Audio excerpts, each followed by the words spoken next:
le ministère de la Culture a pris à tâche depuis de longues années déjà, c'est un effort au long cours, avec un certain nombre d'académies, un certain nombre d'universitaires, de chercheurs, pour justement leur mettre à disposition ces biens de la collection donc dite MNR et essayer de retrouver petit à petit, recherche après recherche, témoignage après témoignage, l'origine de ces biens.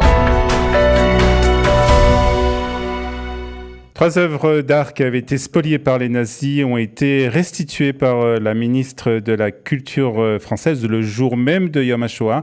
Et pour en parler, nous sommes avec Mathieu Hédouin, qui est porte-parole de l'ambassade de France en Israël. Mathieu, bonjour. Bonjour Olivier, merci de m'inviter. On va parler de cette cérémonie qui a eu lieu, je suppose que c'est pas un hasard, qui a eu lieu le jour de Yom HaShoah, mais on va aussi en parler. Alors, il s'agit de 3 œuvres d'art. Est-ce que vous pouvez nous dire de quoi il s'agit exactement ? Bien sûr Olivier. Alors, ces 3 œuvres d'art consistent en 2 tableaux du XVe siècle italiens, une Vierge à l'enfant de l'école de Padoue et une scène du siège de Carthage par Scipion, datant aussi du XVe siècle de l'école florentine. 2 tableaux et une statue qui est une statue de Vierge à l'enfant, de Vierge de Pitié, qui date du XVe siècle.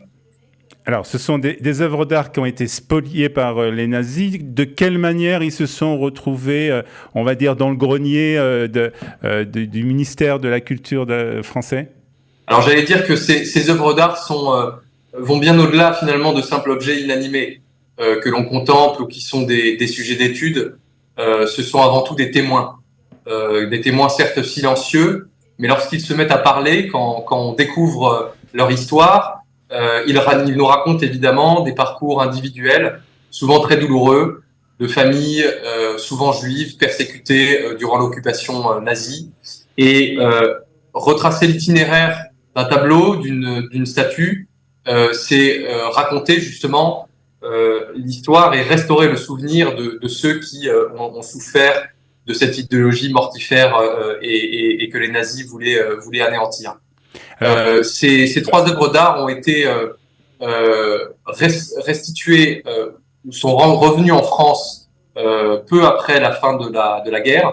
Elles ont toutes 3 été, à vrai dire, trouvées en Allemagne. Les 2 tableaux dans la collection personnelle d'Hermann Göring et la statue qui a été envoyée par erreur, pour la petite histoire, en France, ont été donc rassemblées dans un ensemble que nous appelons les musées nationaux récupération, un acronyme barbare du nom de MNR, et qui en fait rassemble quelques 2200 œuvres que l'on soupçonne d'avoir été spoliées pendant la Seconde Guerre mondiale et qui se retrouvent en fait dans les collections nationales ou dans les collections de musées en France. Ces œuvres-là ont été placées en partenariat avec le musée du Louvre, dans les musées d'Angers, le musée des Beaux-Arts d'Angers et le musée de Picardie d'Amiens.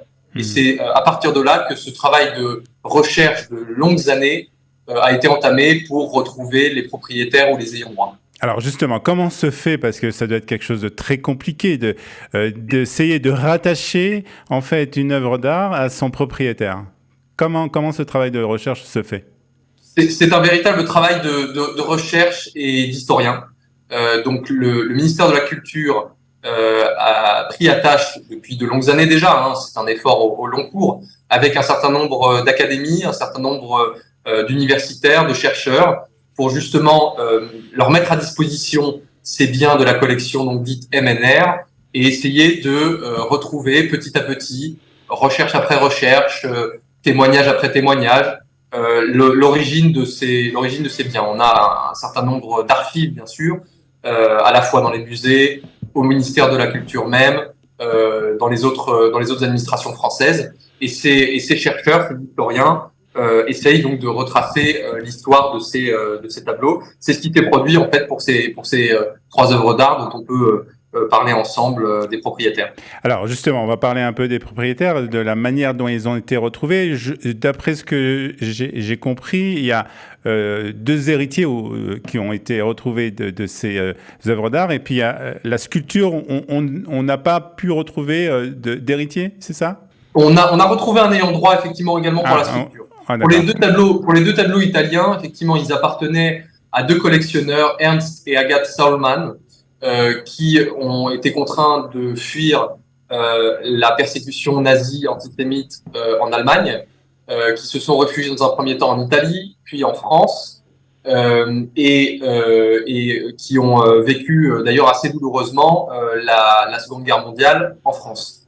Comme je l'ai dit, ces tableaux ont ensuite été retrouvés dans la collection personnelle d'Hermann Göring et ont été rapatriés en France à la Libération sans que leur propriétaire puisse être identifié. Et c'est grâce à ce travail de recherche que tout récemment, ces propriétaires et surtout leurs ayants droit ont été retrouvés, ont été identifiés. Alors, Pour la statue, ouais, est-ce que les ayants droit, par exemple, de ces peintures, de ces toiles, savaient que ces tableaux faisaient partie de la collection de ces personnes, de cette famille, en fait? Absolument pas. Absolument pas. Et c'est grâce à ce travail de recherche, en lien aussi effectivement progressivement avec le représentant des propriétaires spoliés, qu'a pu se mettre en place cette opération de restitution qui va conduire d'ailleurs à une vente aux enchères dont le produit sera redistribué.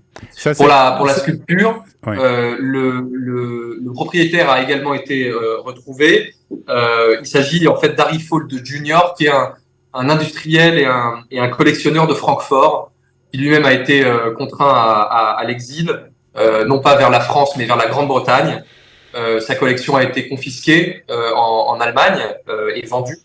Et la sculpture a été trouvée chez un marchand d'art allemand à la fin de la guerre et a été, comme je le disais plus tôt, expédiée par erreur en France, où elle a été donc reversée dans cet ensemble des musées nationaux récupération. Et là aussi, si j'ai bien compris, la sculpture va être mise aux enchères pour une association, on peut la citer, c'est le Magen David Adom.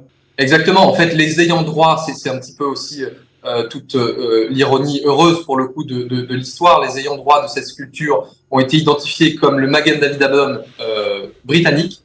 Et le produit de la vente aux enchères sera reversé au Magen David Adom Israël pour bénéficier à l'achat de matériel, d'ambulances, du Magen David Adom. Donc un heureux dénouement en tout cas à cette histoire évidemment tragique. Alors comme vous l'avez dit, ces tableaux et ces œuvres d'art retracent et sont en quelque part la mémoire de l'histoire de certaines familles, peut-être certaines juives pendant la Deuxième Guerre mondiale. Et je suppose que c'est pas un hasard non plus que cette cérémonie qui a été faite et qui a été présidée et qui a été en présence de la ministre de la Justice française a eu lieu le jour de Yom HaShoah.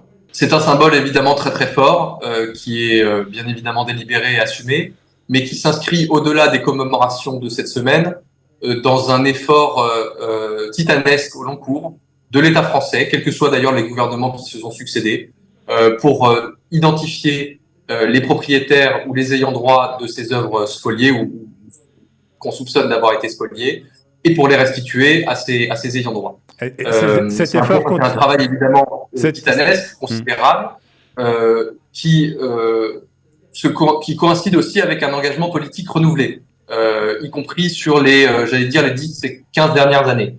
Sur les 2000 et quelques œuvres dont je parlais, dont on soupçonne qu'elles ont été spoliées, environ 190 depuis les années 50 ont été restituées à des ayants droit. Et sur ces 190, près de la moitié l'ont été au cours des 15 dernières années, ce qui traduit un engagement politique très fort à cet égard. C'est-à-dire que c'est un effort qui continue aujourd'hui encore pour essayer de retrouver les ayants droit ou les propriétaires de ces œuvres d'art?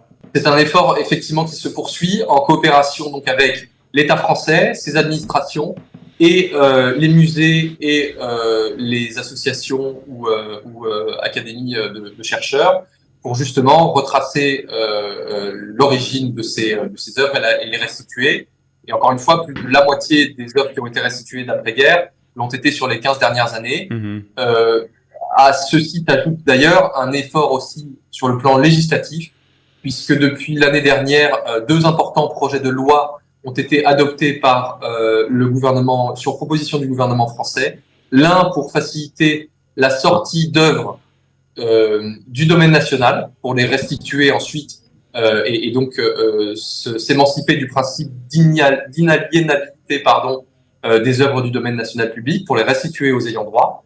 Et l'autre d'avril 2023, tout récemment, qui vise donc à faciliter la restitution d'œuvres issues des collections publiques ayant fait l'objet de spoliation dans le contexte des persécutions antisémites. Donc un effort renouvelé du gouvernement français sur ce sujet ô combien symbolique et important pour les familles. Très bien. En tout cas, merci pour ces explications.